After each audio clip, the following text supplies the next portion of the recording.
నా ప్రియ సహోదరులారా, మీరు ఈ సంగతి ఎరుగుదురు గనుక ప్రతి మనుషుడు వినుటకు వేగిరపడేవాడును, మాటలాడుటకు నిదానించువాడును, కోపించుటకు నిదానించువాడునై ఉండవలెను. ఎందుకనగా నరుని కోపము దేవుని నీతిని నెరవేర్చదు.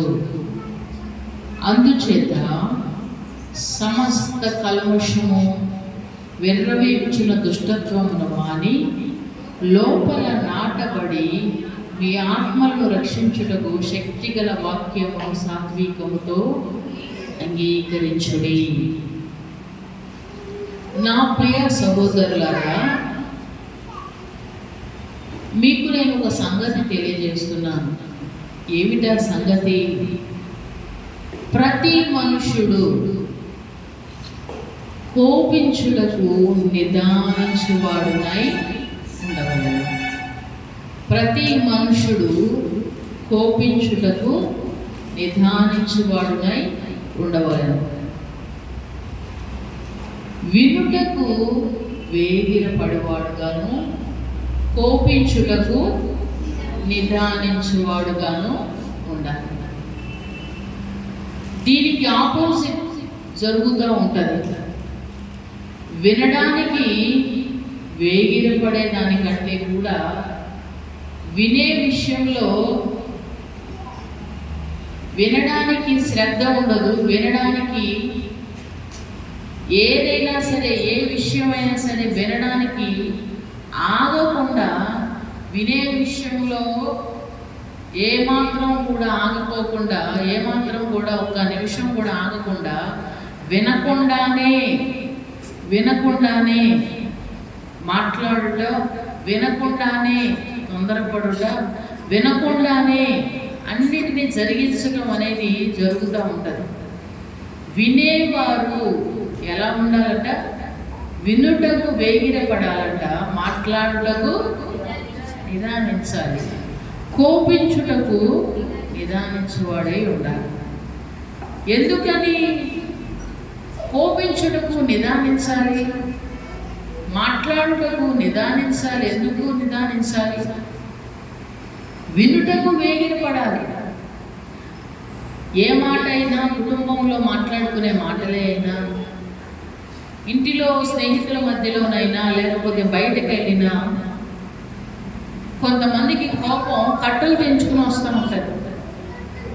కోపం అనేది, అది కోపానికి ఒక హద్దు, ఒక లిమిట్ అనేది లేకుండా అదొక ఉగ్రత రూపంలో భయంకరమైనటువంటి రౌద్రం చేత కోపపడేటువంటి వారు చాలామంది ఉన్నారు. నరుని కోపము దేవుని నీతిని నెరవేర్చదు. నరుని కోపము దేవుని నీతిని నెరవేర్చదు. అందుకని మీరు కోపించుటకు నిదానించాలి, కోపించుటకు నిదానించాలి. యేసు ప్రభు వారు ఈ లోకంలో ఉన్నప్పుడు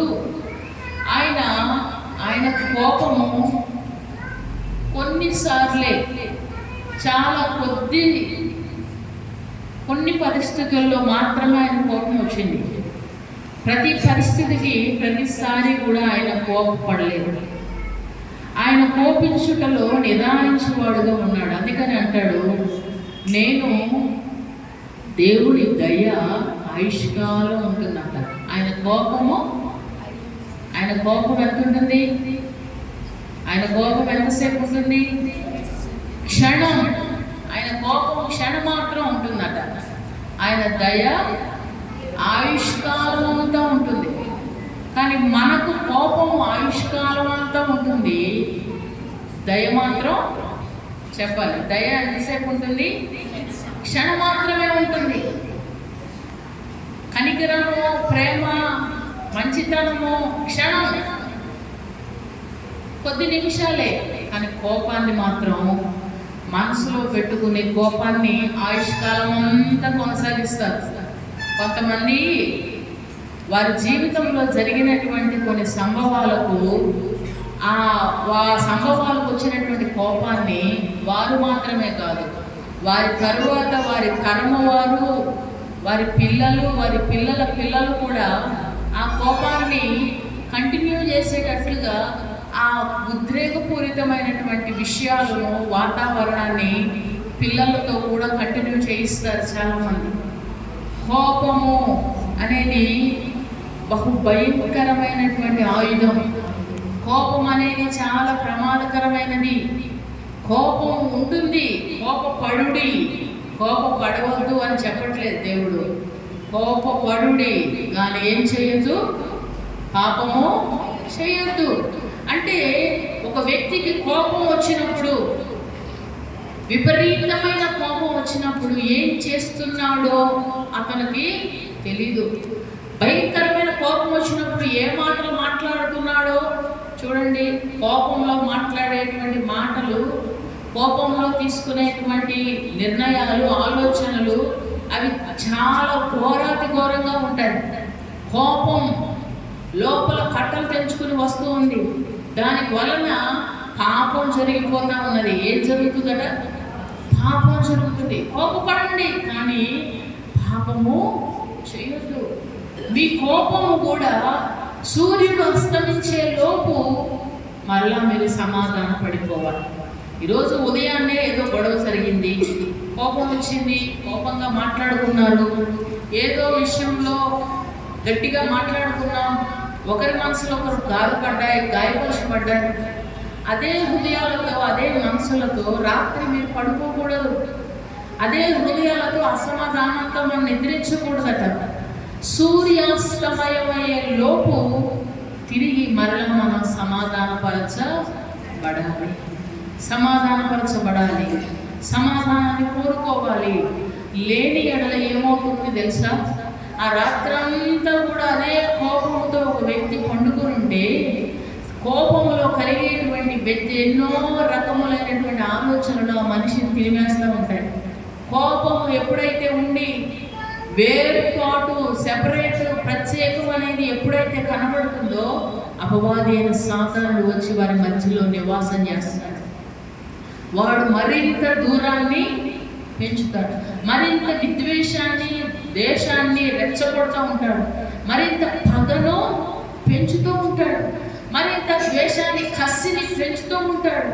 అందుకని ప్రభు అంటున్నాడు, సూర్యాస్తమయమయ్యే లోపు మీరు మరలా తిరిగి కలుసుకోవాలి, తిరిగి మరలా సమాధానం పడాలి, తిరిగి మరలా ఐక్యపరచబడాలి, తిరిగి మరలా ఒకరి మాట ఒకరు కలుపుకోవాలి.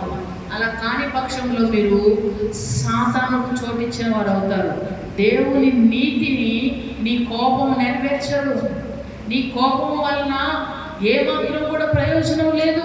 కోపపడాలి, చిన్న చిన్న తప్పులు జరుగుతాయి, పిల్లల మీద కోపపడాలి, ఏదైనా విషయాలు ఉంటాయి కోపపడాలి. కానీ నీ కోపము పాపమునకు కారణం కాకూడదు.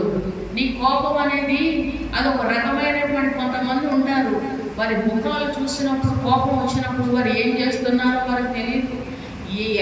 వారికి కోపం వచ్చిందంటే అక్కడ ముందున్నది చిన్నపిల్లల, పెద్దవాళ్ళ, అసలు మనుషుల, ఎవరు ఏంటి ఆలోచించే పనే లేదు.